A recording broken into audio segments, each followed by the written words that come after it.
நல்லா உள்ளெல்லாம் சூப்பராக வெந்து செம்ம கிரிப்ஸியாக இருக்குது. நல்லா எவ்வளோ கலராக இருக்குது பாருங்கள். இதே மாதிரி வீட்டில் நீங்களும் ட்ரை பண்ணி பாருங்கள். மித்ருத்து குக்கிங் சேனலில் இன்றைக்கி ஒரு அருமையான ஸ்நாக்ஸ் ரெசிபி தான் பார்க்க போகிறோம். அது என்னன்னு கேட்டால் டீ கடை கஜரா தான் எப்படி செய்கிறதுன்னு பார்க்க போகிறோம். அதுக்கு தேவையான பொருள் பார்த்துடலாம். இப்போ நான் 1.5 கப் அளவுக்கு மைதா மாவு எடுத்திருக்கேன். கூடவே எந்த கப்பில் மெஷரிங் எடுத்தோமோ அதே கப் அளவு 1 கப் அளவுக்கு ஜீனி எடுத்திருக்கேன். 1/2 கப் அளவுக்கு ரவை, 1/4 கப் அளவுக்கு கடலை மாவு எடுத்திருக்கேன். ஒரு முட்டை, 1 டேபிள் ஸ்பூன் அளவுக்கு நெய், ஏலக்காய் தூள், கொஞ்சோண்டு சோடா மாவு. இப்போ ஃபஸ்ட்டு நம்ம ஒரு மிக்ஸி ஜாரில் ஜீனியை நல்லா பொடியாக நுணுக்கிக்குவோம். நம்ம இல்லை அப்படியே கரைச்சிக்கிறதாலும் கரைச்சிக்கலாம். பொடியாக நுணுக்கிட்டோம்னா கொஞ்சம் ஈஸியாக இருக்கும். இது கூட இந்த ஏலக்காய் தூளையும் போட்டு நல்லா பவுடர் ஆக்கிக்குவோம். இப்போ இந்தளவுக்கு நல்லா பவுடரை நுணுக்கிட்டோம். இப்போ இதில் ஒரு பவுலில் கொட்டிடுவோம். இப்போ இதில் கொஞ்சம் சீனி பவுடர் இருக்குது. அது கூடவே நம்ம எடுத்து வச்சுருக்கா ஒரு முட்டை எடுத்து வச்சுருக்கேன். அதையும் மிக்சிலே போட்டு நல்லா அரைச்சிடுவோம். முட்டை சேர்த்துட்டோம்னா நல்லா கலர் கொடுக்கும். அதுக்காண்டி தான் நம்ம எக்கு சேர்த்துருக்கோம். எக்கு வேணாங்கிறவங்க ஆப்ஷன் தான், வேணும்னா சேர்த்துக்கலாம். இப்போ இந்தளவுக்கு இப்போ நம்ம அரைச்சாச்சு. இப்போ அதையும் இதோட சேர்த்துக்குவோம். இந்த ஜீனியோட நம்ம எடுத்து வச்சுருக்க மைதா மாவையும் சேர்த்துக்குவோம். கூடவே கடலை மாவு, ரவை எல்லாத்தையுமே நல்லா மிக்ஸ் பண்ணிக்குவோம். இப்போ நம்ம முட்டை பெரிய முட்டையாக இருந்தால் 2 முட்டை எடுத்துக்கலாம். சின்ன முட்டையாக இருந்தால் 2 முட்டை எடுத்துக்கோங்க. பெரிய முட்டையாக இருந்தால் 1 முட்டையே போதும். இப்போ நமக்கு முட்டை மாவு எல்லாமே நல்லா ஒன்று சேர்ந்துருச்சு. இப்போ இது கூட 1 டேபிள் ஸ்பூன் அளவுக்கு நெய் சேர்த்துக்கிறேன். நீங்கள் நெய் இல்லைன்னா எண்ணெய் கூட சேர்த்துக்கோங்க. இப்போ இது கூட ஒரு 1/2 டேபிள் ஸ்பூன் அளவுக்கு உப்பு சேர்த்துக்கிறேன். அது கூடவே ஒரு 1/2 டேபிள் ஸ்பூன் அளவுக்கு சோடா மாவு சேர்த்துக்கிறேன். இது எல்லாத்தையும் நல்லா பெசரி விட்டுக்குவோம். பக்கம் நம்ம மாவு பிசைறதுக்குள்ள அடுப்பில் எண்ணெயை ஊற்றி காய வச்சுருவோம். நான் 1/2 லிட்டர் அளவுக்கு எண்ணெய் எடுத்திருக்கேன். இதை அடுப்பை வச்சுருவோம். இப்போ மிதமான ஃப்ளேமில் வச்சு எண்ணெயை சூடு பண்ணிடுவோம். இப்போ நம்ம கொஞ்சம் கொஞ்சமாக தண்ணி தெளித்து பிசைஞ்சுக்குவோம் மாவை.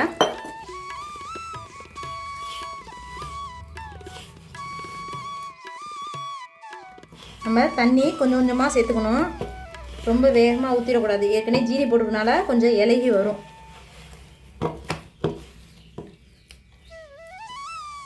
இப்போ இந்தளவுக்கு மாவு ரெடி பண்ணியிருக்கோம். இது பார்க்கும்போது கொஞ்சம் தண்ணியாக இருக்கிற மாதிரி இருக்கும். நம்ம ரவை சேர்த்துருக்கோம். ஒரு 15 நிமிஷம் இதில் ஊறணும். அதுக்கப்புறம் தான் நம்ம கஜடா செய்ய ஆரம்பிக்கணும். இப்போ இது நல்லா ஊறட்டும். ஒரு 15 நிமிஷம் கழிச்சு பார்ப்போம்.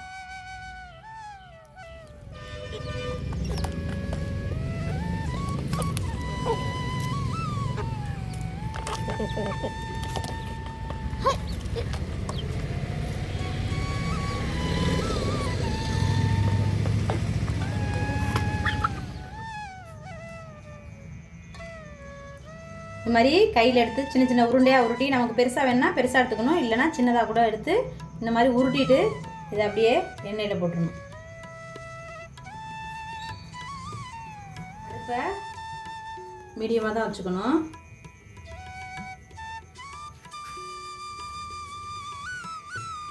இது ஏற்கனவே வெந்து பெருசாக வரும். அதனால் ரொம்ப பெருசாக தேவையில்லை. நம்ம குட்டி குட்டியாக போட்டோம்னா இதுவே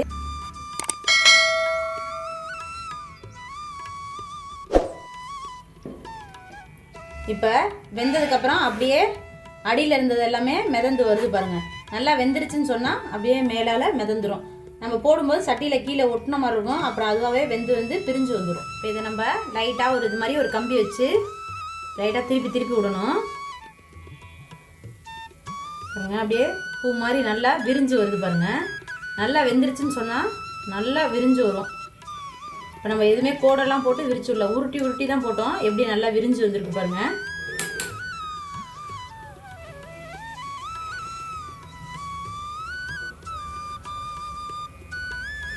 இந்த முட்டை சேர்க்கும் போது தான் இந்த கலர் கொடுக்கும் நல்லா. அதுக்காண்டி தான் முட்டை சேர்க்கக்கூடிய கஜரா நல்லா வெந்துருச்சு. நுரையெல்லாம் அடங்கிடுச்சு பாருங்க. நான் காமிக்கிறேன். இந்த மாதிரி நல்லா வெந்து எப்படி விரிஞ்சு வந்திருக்கு பாருங்கள். இந்த மாதிரி வரணும். அப்போ தான் நமக்கு வெந்துருச்சுன்னு அர்த்தம். இது மாதிரி எல்லாத்தையுமே நம்ம எடுத்துக்கலாம். நல்லா எண்ணெயை வடிகட்டிட்டு ஒன்று எடுத்துக்குவோம்.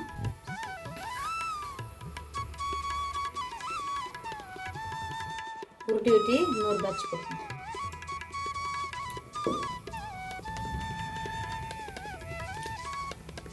நிமிஷத்தில் ரெடி பண்ணிடலாம்.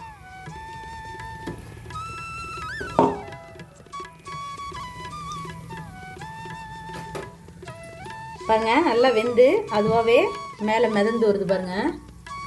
நல்லா பூ மாதிரி சூப்பராக வெடிச்சு வந்துருக்கு பாருங்க.